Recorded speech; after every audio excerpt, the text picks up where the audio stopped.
se acaba este gobierno, el gobierno dice que no. De momento Puigdemont y Junts han anunciado que rompen con el Ejecutivo.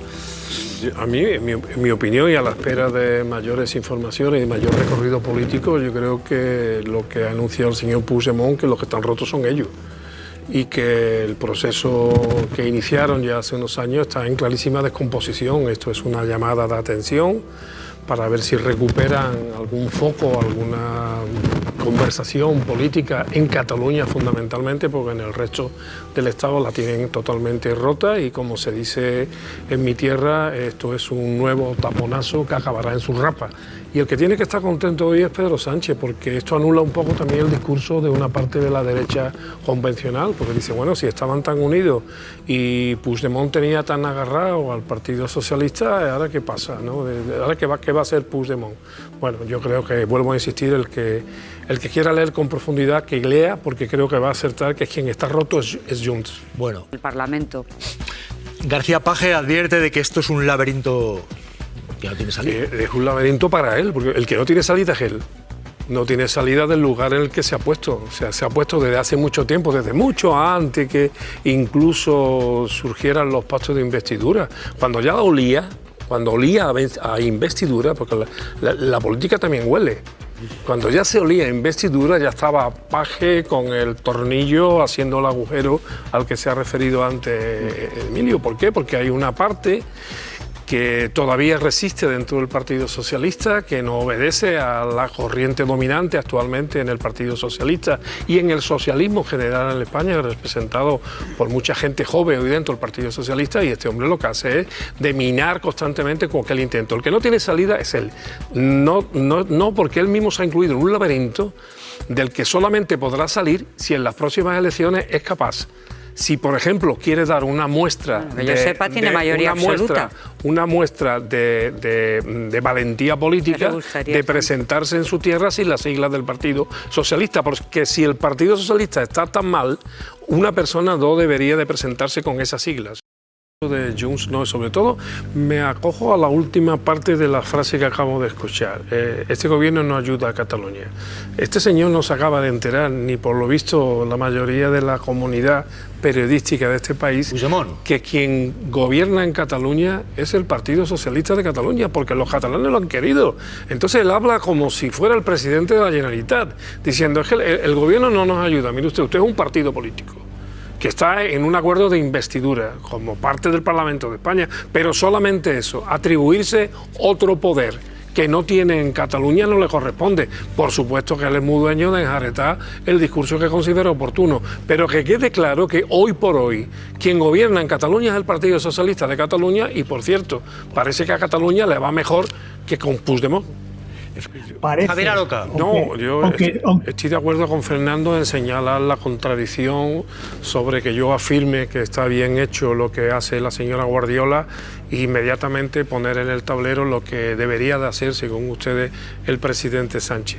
Pero el que este señor, me refiero a Puigdemont, haya dicho que ya no confía en el Partido Socialista y que la desconfianza es mutua, es lo mejor que le ha podido pasar al Partido Socialista, es decir, que se quede de una vez un poco impugnada esa especie de complicidad más bien publicada que no cierta entre lo que representa Puigdemont y lo que representa Pedro Sánchez. Por tanto, es verdad que hay digamos, divorcio absoluto, pero eso no significa que el señor Puigdemont no vaya a apoyar determinadas medidas que lleve el Partido Socialista al Parlamento. Antes de las elecciones, por supuesto, y esperando que no las haya, pero en alguna de las posiciones, por ejemplo, las reformas de la ley de enjuiciamiento criminal, que Junts no esté dispuesto a apoyar, será Junts quien tendrá que responder también ante sus electores, que no creo que estén muy contentos con el papel que ha jugado el papel judicial, incluido la Fiscalía, en algunos casos que le ha tocado directamente y que afectan a una justicia que debe de ser abiertamente reformada. No va a pasar absolutamente nada. Bueno, pero va a animar... No, claro, va a animar las tertulias y animará al cotajo. Claro, va a animar la afición y esa imagen... No, mira, que empiece por su portavoz, la señora Míriam Noguera, que vino diciendo que iba a estar 8 meses y no sé el tiempo que lleva. No, pero digo que anima la afición. Anima la afición y abona la idea catastrófica de un gobierno que es inestable, porque los gobiernos de coalición, que además se apoyan a su vez en una coalición parlamentaria, son por naturaleza inestables. No hay ninguno en el panorama mundial comparado que sea estable. Bueno, apareció con jersey en la reunión de la emergencia. ¿Te sorprende este cambio de versiones? Porque Feijóo dijo que había estado informado puntualmente.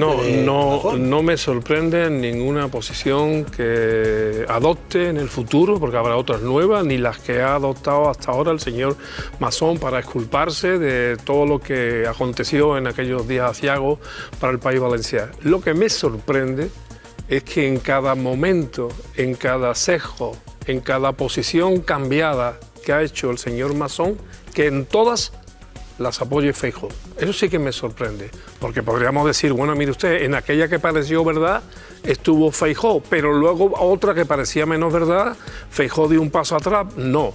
Donde quiera que camine el señor Masson en su fangal de mentiras, lo acompaña Feijóo. Y todavía está por ver cuántas veces llamó Masson a Feijóo y qué sabía Feijóo en tiempo real de lo que estaba pasando en Valencia. Bueno, pues precisamente alguien que no apoya a alguien o que reconoce su incapacidad de cesarlo, no recibe a este sujeto con una ovación como recibió toda la dirigencia del Partido Popular al señor Masson. Bueno, les vamos a contar.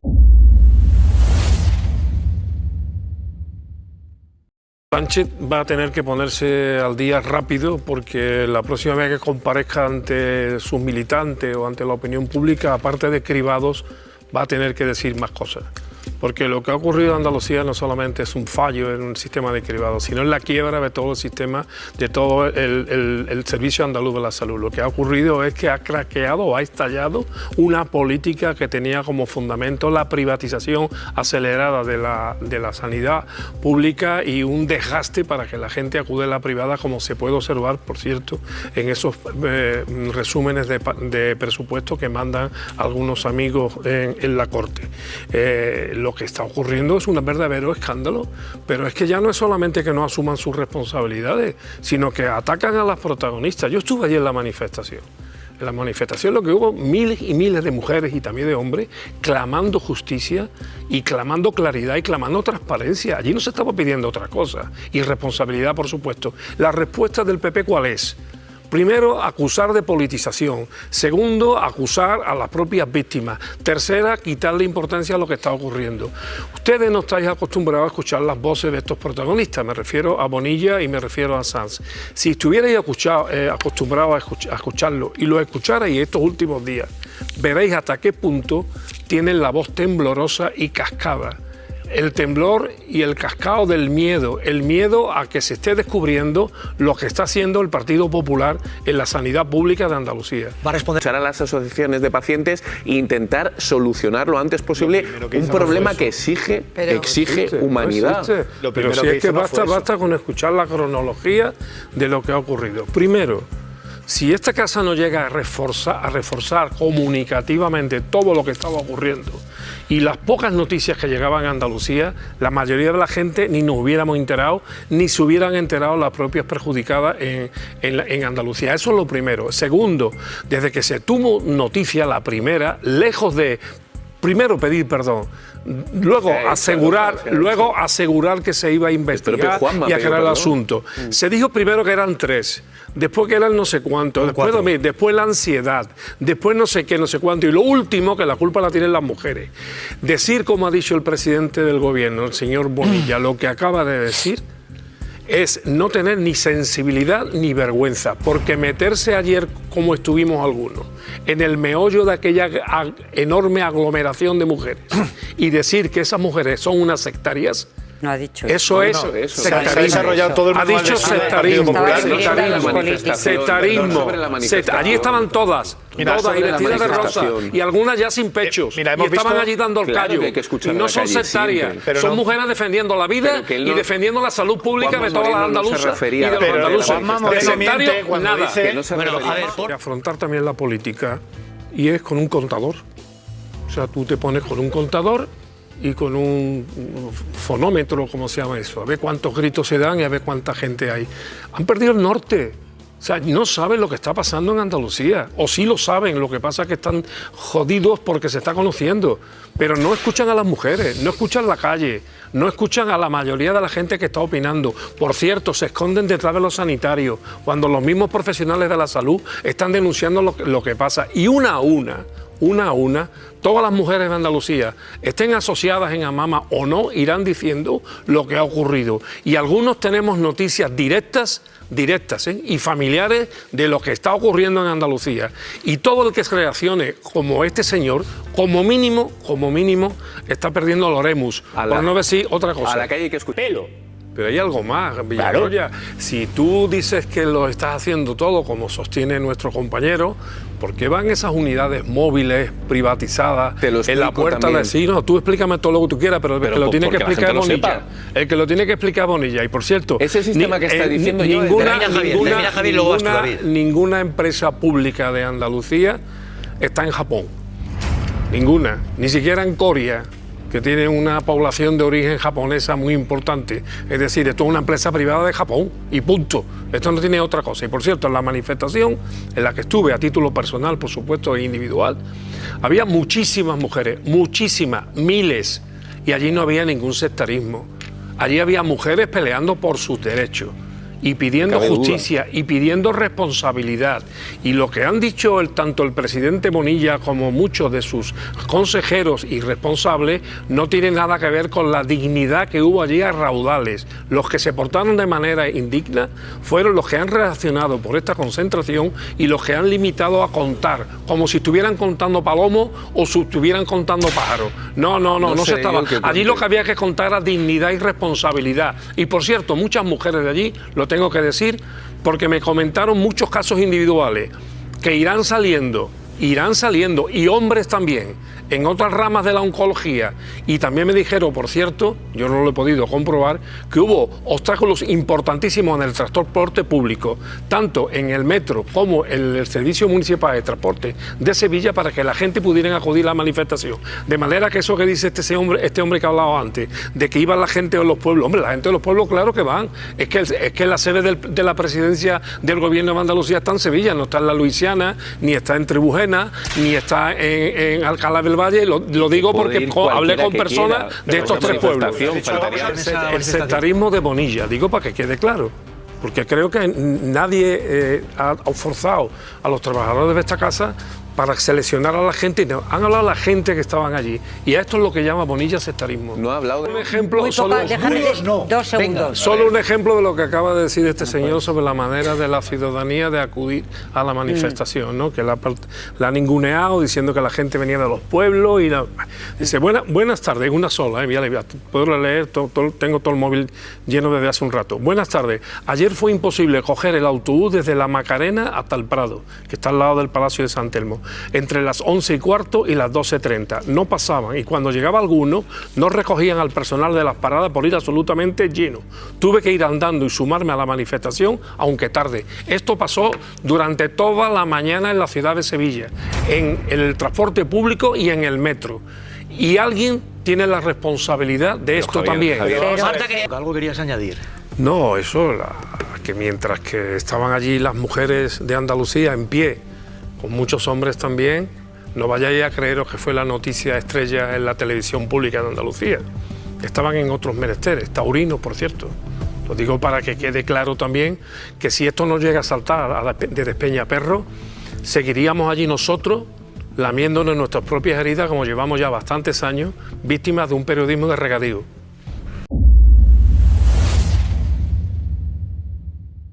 Y de David, por favor. Yo estoy en la misma posición de Manolo Rico, que le reconozco su autoridad, como le reconozco la autoridad al señor Feijóo para saber mejor que nadie cuánto de inteligente puede haber dentro de Vox, porque es que estuvieron antes en su partido. O sea, lo debe de conocer muy bien. Al fin y al cabo son la misma familia, una familia extendida. Pero me sorprende mucho que se duela de la falta de apoyo a los presupuestos en determinadas comunidades autónomas y que no pida inmediatamente adelanto de las elecciones, como hace en otras ocasiones. Y sin embargo, parece que los elegidos por el Partido Popular, los que son inteligentes, son los que les proveyeron los presupuestos a masón.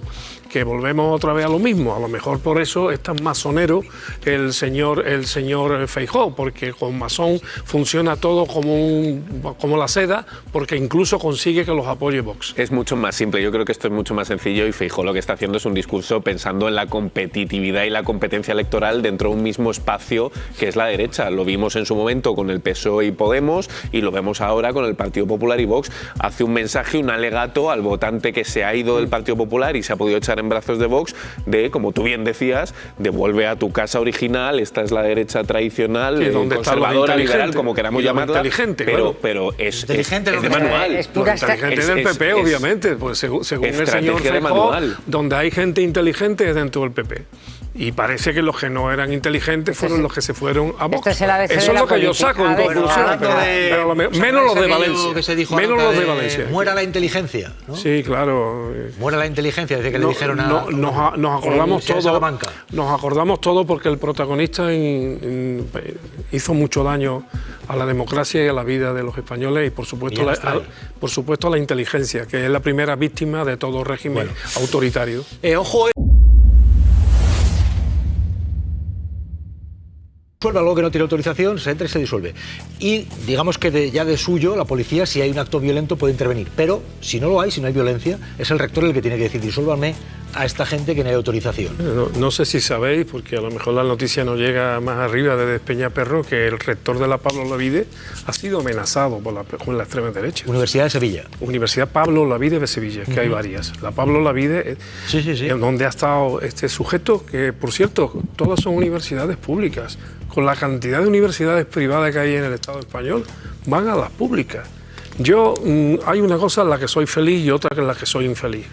En la que soy infeliz coincido con Emilio, es que se le esté dando tanta cancha a la extrema derecha.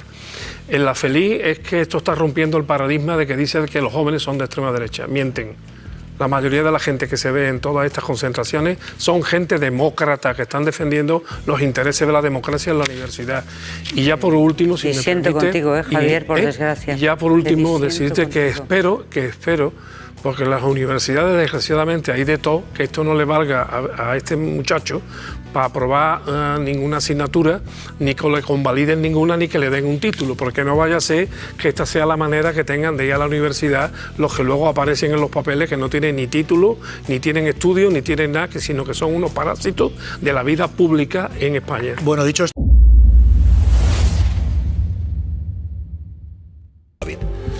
Sí, también es un debate evidentemente económico y que forma parte del grueso de lo que estábamos discutiendo al principio de esta tarde, ¿no? Y es que esta agüita dirigida hacia la sanidad privada que renta mejores beneficios. Ya no importa tanto el derecho de una mujer a abortar o el derecho a hacerlo en una sanidad pública, lo que importa es que esa mujer sea obligada, reconducida a la sanidad privada y que tenga que pagar por ello.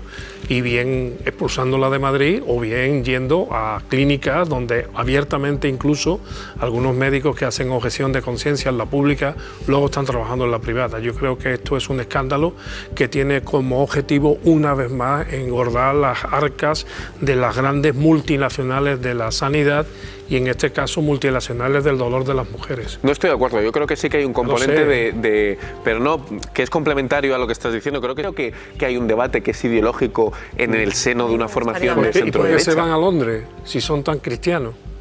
No, yo la respuesta no la tengo porque no es mi argumento. O sea, mi visión es una visión liberal. Porque veo que estás instruido. Veo que estás instruido en las posiciones de la. Bueno, porque leo de los temas que debatimos, que me parece que es mi trabajo aquí. Pues a ver si dentro de esos trabajos de investigación nos cuentan, o tú nos cuentan, por qué las cristianas se van a abortar a Londres. Bueno, pues. Javier, pregunta a Chema, ¿por qué crees que lo de Montoro ha quedado ahí, pero sigue, por ejemplo, de Montoro no hemos sabido, pero sigue la incógnita de qué pasará con el caso de Montoro, el bufete que montó, y en este caso ellos publican en el plural 2 millones de euros en 4 años. De Montoro hace mucho tiempo que no sabíamos nada, hasta que empezamos a saber un poco. lo cual, en mi opinión, explica el nivel de podredumbre institucional que estamos padeciendo en el Estado español, en una democracia que cada día tiene peores andares, porque no estamos hablando simplemente de que 2 millones arriba, 2 millones abajo, y de que estén más o menos algún que otro monaguillo o monaguilla del poder popular metido en este fregado. No, estamos hablando de alguien cuyo negocio consistía en alquilar el poder legislativo, o incluso vender el poder legislativo, es decir, hacer leyes y reglamentos y decretos a la medida de las necesidades de quien pagara. Eso es gravísimo, eso es una quiebra de uno de los tres poderes de una democracia, que es el poder legislativo. Y si todavía de esto, independientemente de las depuraciones judiciales, no se han producido depuraciones políticas, es que nuestra democracia funciona regular, porque que se nos diga en nuestra cara que ha habido gente que ha comprado y ha vendido leyes y que no pase nada en este país, en mi opinión es gravísimo. Javier Aroca, bueno, ¿tú crees que se acabará sabiendo toda la verdad de ese asunto? Yo absolutamente convencido de que no. Pero absolutamente. En este país nunca se sabe la verdad de nada. Hombre, de alguna cosa sí. Sí, pero la verdad... Luego dicen que me río. La verdad con todos sus perejiles, con todos sus flecos. Aquí, se sabe, las cosas se acaban sabiendo. Bueno, pero cuando, mira, la última hemos tardado 16 años. Es cierto. 16 años es mucho totalmente, para la vida de un demócrata. Sin duda. Pero y mucho para la vida de las instituciones democráticas. Pero muchas cosas la democracia es débil, hay que regarla todos los días. Y si vamos consintiendo que cada caso de esto se eternice y en el camino surjan dudas y debilidades, antes citado Marta, como el propio proceso, puede tener su debilidad precisamente en la dimensión, en el tiempo de la instrucción. Aquí pasan demasiadas cosas raras cuando se trata de asuntos que afectan a la corrupción. Pero aquí lo ha pedido ya el Supremo, ¿no? Tengo entendido, por eso ya ha dado un plazo. Sí, ha costado, ¿eh? Por tanto, yo me ratifico... Díaz Ayuso estaba electoral más a la grande o qué? Eso nunca se sabe. Lo que sí me parece que lo que acaba de hacer la señora presidenta de Extremadura es un acto de coherencia. Si ella considera que no puede seguir adelante sin presupuesto y ve que no hay manera de entenderse con Vox, me parece que hace bien. Lo que no sé cómo va a sentar luego en otros sectores del Partido Popular que pueden estar tentados de remedarla, ¿no? Vamos a ver, pero desde luego yo, como demócrata, tengo que decir que me parece que lo que ha hecho la presidenta de Extremadura es un acto de coherencia. La aspiración que tiene es heredar en algún momento, por lo que le puede ocurrir, y otros que se lo encuentran, pero hay quien está buscando esto para llevarse una parte. Qué curioso. Bueno, porque en definitiva es una salida profesional que han buscado algunos bufetes de abogados porque, bueno, necesitan buscar negocio, ¿no? Una cosa absolutamente lícita y que a algunos les dará mucha alegría, pero el tema de las herencias es un asunto bastante complicado porque en principio no todo el mundo hereda algo, algunos hereda incluso alguna ruina, de ahí que también hayan crecido las aceptaciones a beneficio de inventario, y otros que cuando se produce una herencia más que un regalo parece una maldición porque hay muchos herederos, muchos hijos, muchas veces mal avenidos, y bueno, no sé, es una casuística importantísima, pero en este caso a mí me llama mucho la atención porque algunas familias de este país, pues entre probablemente la que me incluya yo también, pues tenemos antepasados, familiares, incluso hasta que no viven ya en España, y que hay unas propiedades ahí que se han prácticamente perdido porque ya no hay manera de hincarle el diente, porque es tan complicado administrativamente, es tan complicado legalmente en todos los aspectos acceder a lo que te corresponde por herencia, que muchos decidimos o deciden o dejarlo ahí. Y a veces también caro incluso, ¿no? Bueno, claro, ya te he dicho que algunos en vez de heredar algo, lo que heredan es una ruina y por tanto salen huyendo de las deudas de sus progenitores, por ejemplo, ¿no? Porque el problema es sistémico, el problema no está en un punto, sino que todo está comunicado. Y claro, cuando todo está comunicado, en el momento que hay una lesión utilizando una terminología propia, pues todo el sistema cae, ¿no? Y claro, yo recuerdo, por ejemplo, los primeros días de esta crisis de cribado en Andalucía, el presidente del gobierno decir en sede parlamentaria que no había listas oncológicas. Sí las había. Presidente de Andalucía. Sí, había muchos problemas y lo sigue habiendo, no solamente en las listas de primaria, también en las listas quirúrgicas, también en determinadas patologías muy concretas también las hay, y después en determinadas áreas de la sanidad pública están muy abandonadas, como por ejemplo la pediatría o la salud mental, en donde ya el reto es gravísimo. ¿Qué pasa con esto? Yo lo vuelvo a decir, si te tocas aquí un bultito, te lo tocas porque el protocolo te dice que te toques y de pronto ves que tienes un bultito, ¿qué haces? ¿Te vas al Virgen del Rocío de Sevilla? No, te vas al primer privado que ves y gastas, creo que en algunos casos cuesta una mamografía 200 euros. Esa es el triste itinerario que está teniendo la sanidad pública en España. Pero en este caso en concreto que contaba el reportaje... La atención primaria, sí. Sí, también es una falta de previsión, ¿no? O sea, estos picos, digamos, de necesidad de atención... Que es un problema también de planificación, pero bajo el paradigma de abandono de la sanidad pública. Porque es verdad lo que dices tú, hay determinados picos en donde se congrega un mayor número, digamos, de pacientes. Pero es que cuando llega luego el verano, empiezan a cerrar camas, cierran plantas, despiden médicos. Quiero decir, por eso digo que es el sistema, no es una cosa concreta de un pico, de una enfermedad, no, es el sistema. Una labor increíble. Javier dice que las conoce. Los conozco porque las mujeres de Torreblanca son las mujeres que más han contribuido de todos los barrios periféricos y obreros en la lucha por la democracia. Han sido las mujeres de Torreblanca y otros barrios obreros de Sevilla. Pero Torreblanca siempre ha sido un icono de la lucha por la libertad y por los derechos de las trabajadoras y de los trabajadores. Cuando quemaban las papas, no ahora.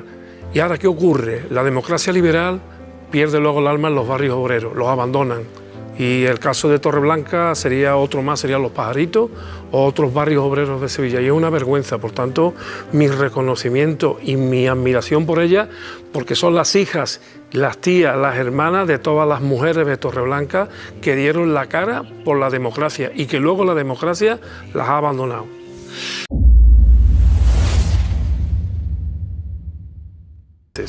Hoy día un localteniente es el más poderoso de los que pueda haber en una ciudad como Málaga o como Sevilla o como Córdoba, ¿no? Y tienen el poder porque suben y bajan los alquileres a su antojo. Si les conviene y puede y el ayuntamiento lo permite, lo convierten en pisos turísticos. Y si no, el hecho de que cada día más ciudadanía se esté yendo fuera hace que tampoco haya tiendecitas. El pequeño comercio se lo están cargando. De ahí la proliferación de mini markets que están por todas las ciudades. Creo que estamos condenando nuestras ciudades a su extinción y a expropiar a las propias ciudadanías en beneficio de ciudades artificiales y de cartón piedra, porque eso que estamos viendo en la imagen lo puedes comprar en Málaga, en Sevilla, en Córdoba, en Huelva, en Toledo y hasta en Düsseldorf, porque es siempre lo mismo. Y en Madrid... por no decir, pues yo que sé, que son, hay gente que acaba haciendo los deberes. En algunos casos en mi tierra se les llama pantojo también, o pantoja. Van siempre con el padre o con la madre a todas partes. No, en el caso de Granada a mí me parece bien lo que se dice. Estamos hablando de gente que ya está en la enseñanza universitaria, que ya han alcanzado la mayoría de edad y no tiene ningún sentido que vayan los padres a las universidades. Yo creo que eso ya no es protección, es todo lo contrario, es no reconocer la mayor edad y la madurez, o por lo menos el intento de madurez que tiene que tener todo el mundo, y que desde luego en la universidad ya es el colmo, digamos, del top de la educación y debería de ir con otra mentalidad. O sea, en Granada se ha llegado a poner un cartelito en la puerta, claro, para, oye, que no vengan padres ya, yo si hubiera estado en mi mano, lo hubiera puesto incluso en la puerta de la calle. Porque seguramente muchos de sus hijos tampoco quieren ni necesitan. Claro, no la van avergonzados, ¿no? Y después... Que no la quieren, esa protección, ni la necesitan. Espera lo que dice Benito, ¿qué pasa, Benito? Digo que muchos de estos casos, ni los hijos que van a esa universidad necesitan ni quieren esa sobreprotección que están obteniendo. Bueno, y que en muchos casos se sentirán avergonzados de que sus padres vayan en el caso de los deberes... En el caso de los deberes, que sabemos que hay muchos padres y muchos abuelos que le hacen los deberes a los niños. No, pero por eso he distinguido primero el caso de la universidad, en el caso de los deberes, digamos, vicarios, yo creo que es responsabilidad del propio sistema educativo, que no acabamos de enterarnos. Es que un chiquillo que ha estado en el colegio ya durante un montón de horas, ahora llega a su casa y las 2 o 3 horas que tiene para jugar, para, yo qué sé, para socializar con la familia, se tiene que poner a hacer deberes. El padre y la madre se desesperan y se ponen a hacer los deberes con el niño y con la niña, con lo cual luego, ¿en qué consiste esto? ¿A quién estamos educando? Ya, pero yo te diría una cosa, más que yo digo...